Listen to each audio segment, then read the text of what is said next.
Hey y'all. I am scheduled to go live with Nancy Sun as part of our content bootcamp experience series. Nancy's running a little bit late. Nancy is a new mom, so we're in pandemic time, so who knows? But I thought I would come on and just talk a little bit about bootcamp and talk a little bit about the training that I did yesterday. This week, I had an unplanned, what I'm calling an emergency marketing meeting. And it was just to talk about some of the disturbing trends that I'm seeing in terms of what people think marketing is. And I actually have a podcast episode called Social Media is Not Marketing. And maybe I'll see if I can find the link to that and put it up. But there's a lot of, we're all here on social media, right? Trying to get attention. And that's great. Like, there's nothing wrong with that. But what I'm seeing is that people are exhausting themselves because they don't actually have a strategy beyond getting attention on social media. And so we had a whole training about that. If you're interested in that and you want to grab the replay, let me know. You can comment or you can send me a DM, and I'm happy to hook you up with the replay. It was a great training. We had a lot of good folks show up and a lot of good people participating. And really, I just talked about what do you do beyond social media, right? How do you go beyond just exhausting yourself showing up and hoping that you get clients? And that was great. So, hey, I see Nancy has popped in. So I'm going to bring you in, Nancy. Hello. Hello. How are you? Good. How are you doing? Good. It's so good to see you again. Good to see you too. So I was just stalling for time basically. So now that you're here, let's jump in. We talk on Voxer, but I haven't seen your face in a minute. You look amazing, by the way. Thank you. I got touched up specifically for I was like, you don't look like someone with a new baby. Cool. And I just want to compliment you in that you look incredibly well rested. And I heard what you were saying leading up to this stream, and clearly what you're doing is working if you were able to take that much time off and still have your business working for you. Yeah, it's been actually, I have someone who's in boot camp now, and she's like, you've taken more vacations since I started boot camp than I have in the past year. And I'm like, well, stick with me. We'll figure it out, because I have a lot of clients who are on vacation as well. So all right, so let's back up and start over. So this is the Content Bootcamp experience. We're chatting today with Nancy Sun. Nancy, I'm going to have you introduce yourself and tell the folks what you do and what your superpower is. Yeah. So my name is Nancy Sun. I have a creative coaching practice called Possible Things. I worked with Karanda in, I want to say, spring of 2021. So last year. And she really helped me in terms of growing my business so that I could support more creatives, make the art, money, and impact they want, which is what I've been doing for the past year plus. Yeah. And I love I just sent out the reminder email for this, right? Mm-hmm. And I was like, if you want to make money and work less, if you want to have a maternity leave or a sabbatical that's supported by your business, if you want to help people in an industry where, when you talk about artists, the first thing that usually comes to mind is starving artists, right? Artists aren't going to pay for coaching. Artists aren't going to there's all these whatever bullshit assumptions that you could make, right? And you've just smashed all that, and you're just living your best life. So I want to talk about how you've been doing that. So I like to start with, because you and I, we've been hanging out for a minute, right? We hang out on Voxer. We have our little squad. So what was the sort of the catalyst that pushed you over from getting free advice from me in Voxer to let me go ahead and do this bootcamp thing?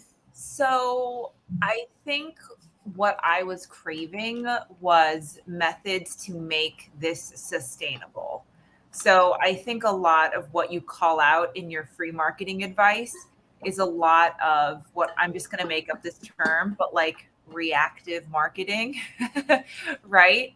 So, and that is like when somebody is struggling, is then you like, or maybe like I could even be, if I wanted to be very like scandalous, like predatory marketing, right? Where someone is struggling and then you like jump on them to support them, but it's really like self-focused marketing, right? As opposed to just always being open, available, and ready for when someone wants to work with you, right? So that is what I think I was looking for, like last year, and maybe not even knowing that is what I was looking for, or not even understanding the full benefits of what I was receiving, but just like, hey, how can you let as many people know as possible that, the cab lights on, I'm open and ready for business without like feeling like you're pounding the pavement or you're stalking people in order to get your business running without really concern or respect for the individual that you're serving. So that's been really Yeah. fun. Awesome. And so, what was your experience? You kind of had a little bit of a rocky beginning, but like once you got into the rhythm of the program, like what was your experience actually like coming in and onboarding and sort of doing those first few weeks of homework and thing? What was that like for you? Okay, so first, I just want to tell everybody, and I don't know if you know Karanda, but I was like a really bad student, right? So I say this so this way, in case your people are thinking like, oh, I don't have the time to do the course, or I don't know how much I can commit to showing up to the calls. Like I was a regular call attendee, but I think that just hid the fact that I took my sweet ass time actually working through the materials. And you probably look at my like how far I progressed, I would not be surprised if I did not complete it. Okay.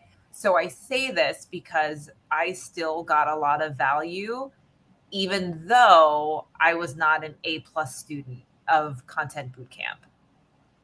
And the two big pieces of value that I got was one, that was the course that got me to stop being scared of email marketing, right? And this may definitely be a, what's it called? Like it's definitely an ant versus grasshopper vibe, because I feel like I am reaping the benefits now post maternity leave of having laid down the groundwork for email marketing last year. So, and who knows how it will grow, but just like I'm throwing out all these like weird ass metaphors, but I love them. considering like we're now like doing the real estate hunt, right? Not in earnest, but just like keeping the antenna out. And they say, and I read somewhere, they were like, everyone thinks you should wait to buy real estate. What you really should do is buy real estate and wait. Oh, Okay. I That's love it. kind of how I feel about like email marketing, is people think that they have to hit a certain threshold in their business or a certain threshold in their subscribers before they like will make offers or invite people into their business with their list or even create a list. And really you should just create a list and then just like keep nurturing it. And this way, when there is something valuable that you have to offer, or you actually want to start testing whether or not this channel works, you've already laid down the foundation. So that was like one thing that was incredibly valuable. And the second thing is, I don't know who is in your container right now, but I really enjoyed being in the container and being the only one of me. So, what I mean by that is like everybody had a different business. It wasn't like 10 coaches and what a coincidence. We are all serving artists and creative entrepreneurs, you know? So it really gave me an opportunity to learn to like take advantage of the group with like a generalist mindset where you're able to see what other people are implementing and what's working and not working. And then you can do the brain work to be like, how does this apply to me? As opposed to like, Karanda only teaches one thing. And this is it only works for one type of person. And Mm-hmm. if it's not working, then there's something wrong with you. Yeah, I think that happens in a lot of containers, and it's very like I really try to focus on principles of marketing and frameworks that are proven such Mm-hmm. that it doesn't really matter what your business is. Like I do focus on service-based businesses, but aside from that, like marketing is marketing, and I do want people to come in and put their own flavor to it, right? And do like some people like different aspects. Like some people really like to write, and some people really like to show up on video, and like so I do like that individualized aspect of Yeah. it. And just to be clear, like to your point, I don't market like you, right? Like, so what I'm saying is, I don't know if people are concerned about like, oh, but my brand isn't like dragging people, right? With love, like my love is not like publicly tough love vibe, right? So you can find your own voice, and really what you do is you show people like structure, guardrails, like, okay, this is what a one-on-one conversation looks like. Okay, this is what XYZ looks like. But how the conversation, the content of the conversation, or the content of like the email, etc., is still up to the business owner. Like, we're not a bunch of like Karanda bots. I'm so glad you said that because I just got in trouble for my dragging ways this weekend, and I do not want people to show up and be like me. Like it's not necessary. And I was thinking this morning about like why am I like this? And one is because like that's who I am, so I want people to know like what they're getting. But it's also because, and I think the reason people do so well is that if you are attracted to my vibe, then you're going to like my coaching style, right? And I'm actually quite nice. I've been told that I'm much nicer inside boot camp than I am in my marketing. And that's because I want that filter. Like, I don't want people to show up and be like, I'm going to pay this money and then I'm going to get the results. Like, no, you're going to join and then you're going to do work. Yeah. Right? And like the thing, you'll appreciate this because this is a dog metaphor now, but like I think maybe the people who have that thought, and I will agree, I'm like, oh, Karana's like way nice, and I actually don't think there's a difference between like your marketing and who you are, in terms of your delivery of your program. I think it's like you're a dog who just barks, right? Everyone's like, oh my God, if this is her bark, like, what is she gonna? She's gonna bite me. Like, if I hang out with her, she's gonna bite me, because this is her bark. And you're like, no, Karana just barks. That's it. There's no bite, right? And I do try to tailor feedback to the individual. So like when I did one of these with Carrie, like we were laughing because she brought some content and I was like, this is a snooze fest. Because I know like she can take, like she's an actor, like she can take that feedback and she'll be like, thank you. And she'll run with it and come back with like brilliance, which is what happened. But there are people who need a much softer touch and a much different way of communication. And, like I read the room. So, Yeah, like I say that because I'm just like, I have a dog, and I'm like, there are some dogs that my dog plays with that are just vocal players, right? And it's kind of like, okay, great. So now we know that about Karanda. That's not going to mean that she's just a vocal whatever. Like Karanda's essence is that she's a vocal player, but that has nothing to do with like me, right? It's not like, oh my gosh, what's going to happen when I come into her container? Because that's just who she is. And yeah, like you know how to read the room. And that doesn't mean I have to change anything about who I am or what my business is or what my marketing looks like, just because the person that is supporting me happens to be a vocal player. Actually, like, that's why I came to this person, right? Yeah. And I actually have had a surprising number of introverts like who come through. And they also get value and they figure out their introvert style of marketing. And so before we move on, I want to call out one more thing that you said, which is about like not being an A student, right? Because I just had what may or may not have been a graduation call with someone, and she said, well, I haven't even finished the modules. And I was like, I started laughing hysterically. And I was like, I need a drinking game for this, because every single person on graduation, we have a call and they're like, but I haven't even finished the modules. And I'm like, that's not why you're here. It's not why you're here. First of all, I just give everybody access to like the actual recorded material. Like, you just keep that. Like, once you come through, you just keep that. Because I know, like, not see, so like you could go back anytime, right? So it's not about that. Like, if you could just watch videos and solve your problem, like, I wouldn't need to be there. So I love that you called that out, and that like just the fact that you actually showed up, right? Showed up and got the support that you needed, did the work to like lay that foundation, which I also love. Could you talk a little more about like email? Because this is a big one for people. Like, what were your thoughts and feelings about email marketing before, and what was the thing that kind of helped you break through that to actually do it, versus and how is it for you now, like actually doing email marketing? Well, one, you per our Voxer, you know that I am in the middle of the beginning of my of my email marketing journey. Okay. And I give that to people because just because you're in the middle of the beginning doesn't mean that like anything is wrong or that it won't be beneficial.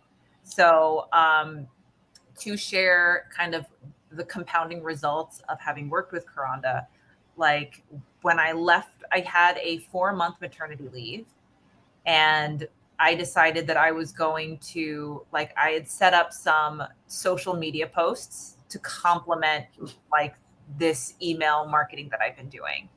And I had sent out bi-weekly, or I guess semi-monthly, however you want to phrase it. I hate that word. It's so I don't unclear. know It's a terrible word. Bi-weekly, twice a week, or every other week, we don't know. So emails to encourage people who wanted to be ready in 2022 to work with me, to like sign up for a wait list, who would get first access to my calendar when it opened up. So that happened in June. And like, granted, the amount of clients that I'm taking has shrunk now that I've become realistic about how many people I can work with and still have bandwidth to be a mom. But in less than a month, I want to say 3 weeks, like all the spots were filled. And now I'm creating a group program because there are people I still want and I believe I can help. But like, I don't believe that, and might be why Karanda probably has content bootcamp the way it's structured, because it's like a lot of the lessons can likely be taught to everyone, and more people can probably benefit from learning from each other. So I'm giving you where this is now, kind of the after snapshot, to go back to the before snapshot, which is, I think what I learned from Karanda is how to just like create a minimum, what is it called? A minimally viable product. Mm-hmm. Right? One thing that I like is the tech support in terms of pointing me into the right providers so that I don't have to recreate the wheel every time. Like, I am already with a provider now that I can scale with, as opposed to at some point trying to export a sheet to go somewhere else where I can more optimally use this list. But I think that was really what I got was, okay, how can I just go somewhere and make the process of making a newsletter as frictionless and friction free as possible so that I will actually do it. And that is not only the tech, but it's also like the content, right? It's like, how do I lower the bar on myself enough so that I will actually do it? And then do it, like, full stop. And then it's from the process of doing it, just intuitively becomes more friction free. And then, like, you start to let yourself have like the dopamine hits of hitting like mini milestones.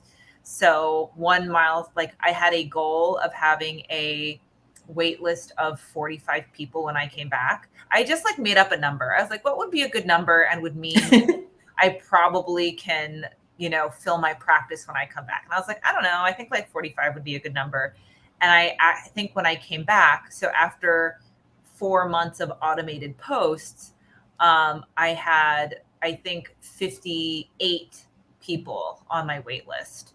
And from that, created a full practice in, I want to say, 3 to 4 weeks max. And now I already have like 3 people in my group coaching program and I haven't even launched it yet. So so I say this also because I'll be honest, like, I don't remember all the results I created I think our container was 3 months, right? Mm-hmm. Yeah. I don't know what all of the like results were in the 3 months, but it's like, without that, I wouldn't have got to where I am today, if that makes any sense. So it makes total sense. Yeah. It's like, if you're like, week 1 with Karanda, like, my expectations are fill in the blank, you may be setting yourself up for disappointment because you're putting such high stakes on what you're doing that it may actually create some self-sabotage. I mean, this is what I talk about with my clients when they're like, I wrote like my shitty first draft. How come like how come I'm not on Jimmy Kimmel yet or whatever? Yeah, exactly. And you're like, look, if you put that on you, you will never get to the draft that will get you to Jimmy Kimmel, So that's what I kind of learned in process, and Content Bootcamp was a part of that. Yeah. Yeah. I love that. And I'm always saying it's a boot camp, not a course, because the progress is in the practice. Mm-hmm. Like, I can't teach people marketing. I can help you do marketing so that you learn it. Like, you can't, it's like the difference between like taking the driver exam, like with a little booklet or whatever, and like driving a car. You can't, it's like, if you want a taxi driver, do you want someone who read the book or someone who's driven like, a few hundred hours? Miles. Yeah. Yeah, exactly. So how has your content changed, like, before and after? I'm really curious about that, because I can go on my client's social media and I could be like, yep, I see like before and after. How do you feel like it changed for you? I'm like, did I have content before? Okay, so you have some. That's right. So like, that might just be it. Like, did I have content before? Like, I think one thing that I learned over the past year was like, make more offers than you think you need to make, And so like that, I know is a big difference in terms of where I was a year ago, where I would just be like, okay, like, here's something that I'm going to say that's like connected to my business. I'm like, what, should I make an offer to have people work with me? Why the fuck not? I would just like, just add like one sentence, and like, so now there's no drama. There could have been drama last year about, should I add the sentence? What is it going to mean? What are people going to think? And now it's like, because I have the dopamine hits where people are like, oh, they really got value and they do want to work, or they're interested or curious or whatever, that it makes me more likely to, 1, put out content to help people, and then 2, be like, and if you need more of my help, like, you can come into my business. So like, those are the 2 big things. Like, did I do any content marketing? 1. And then 2, when I content marketed, it's kind of like, did I actually like open the door and like let people in? Yeah. It's like you build a restaurant and then like you never turn on the lights or you never open the door or like put some balloons to be like grand opening, Yeah, I do feel like that's the missing link in a lot of people's marketing is they just are that one, that one thing shy of like actually saying like, here's how you could hire me.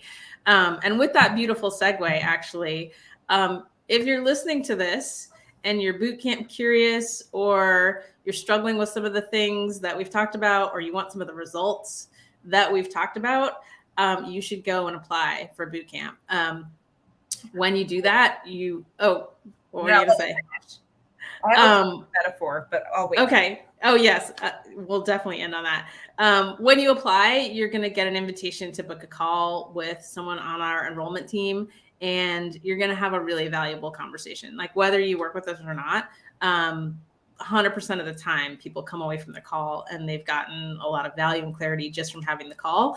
We're not going to let you into the container if it's not a right fit. So there's no worry about pressure sales or anything like that. So go and apply. And everybody who applies and books before the end of July is going to get the pot of gold as our little gift to you. And the pot of gold is an amazing tool that we use to catalog all of our marketing content.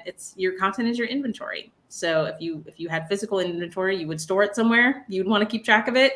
That's the tool that we use to do that. So if you're curious and you're interested in working with us, we have extended and created some kind of different on-ramps to make sure that people at different levels can really get in and start working with us. So go and apply. And so Nancy, what was your metaphor? So in terms of like making offers, I was like, oh, it's kind of like when you're on like a really good date and then you're both like, I had a really good time. And you're like, I had a really good time too. And then you just kind of stand there awkwardly and you're like, I can't tell if we're going to have another date or not. And then you're just like, okay, bye. Like maybe this person, maybe this person is going to text me or not. I don't know. No, that's perfect. Yeah. I mean, that could have been the love of your life. And you were just like, okay, see ya. And then like nobody made the first move. That's so true. So true. Cool. What do you have to say? I always like to ask this because I know for a fact people kind of circle around and they're like, oh, I don't know. Like, and they really hesitate even to apply, right? Which is the first step. So what's your message to those people as someone who's like been through this process? Let's see. Like, I mean, like it just thinking about it now, I'm like, can you take Karanda at her word that the container, at least for the call, is not like a high pressure sales scenario? And can you trust you and yourself to make you, her, and together to make the right decision? Like having gone through it, like I will be honest, like I kind of just like did it on a whim. That was like, right. It was like, for me, it was like it was more of a why not than a why, Mm-hmm. And I say that so that there's, like all your business decisions. And I need this reminder, like, do not have to be like super precious, in order for them to be the right decision. Yeah. Oh, I think that's great. I think people build the muscle too of making decisions quickly. Like the faster you move, it's not you're always going to make the right decisions, but like you only need a certain percentage of your decisions to be the right ones. And if you're making one decision a year, then that's a really slow velocity versus like, oh, I'm going to try this. I'm going to try this. I'm going to try this. And then either you win or you learn. So yeah, I think that's really, really great. Well, I so appreciate you taking the time. I'm so happy just to like see your face again. After I so respect you're like, even in scheduling this, you're like, okay, well, I only work Tuesday through Thursday, so I'll get back to you next week. And I was just like, that is just so boss. Like, I'm glad that that's how you see it. Cause in my brain, I'm like, I can't, like, my brain is like, in baby mush land, like 4 days a week. So it's like literally, I'm like, what is time for 4 days? And it's like only for 3 days a week. Am I like, oh, this is what time is. This is what adults are. This is what an inbox is. Yeah, no, I I love have how so much respect for how you've just really been so intentional about structuring your business to support your life. And I think that's where a lot of people are just like kind of trapped in their business right now, and want to flip that script. So yeah. So thank you so much. Thank you all for who joined live. If you watched the replay, #replay. And I look forward to talking to some of you on these calls and seeing some of you inside the container. And take care. All right. Bye.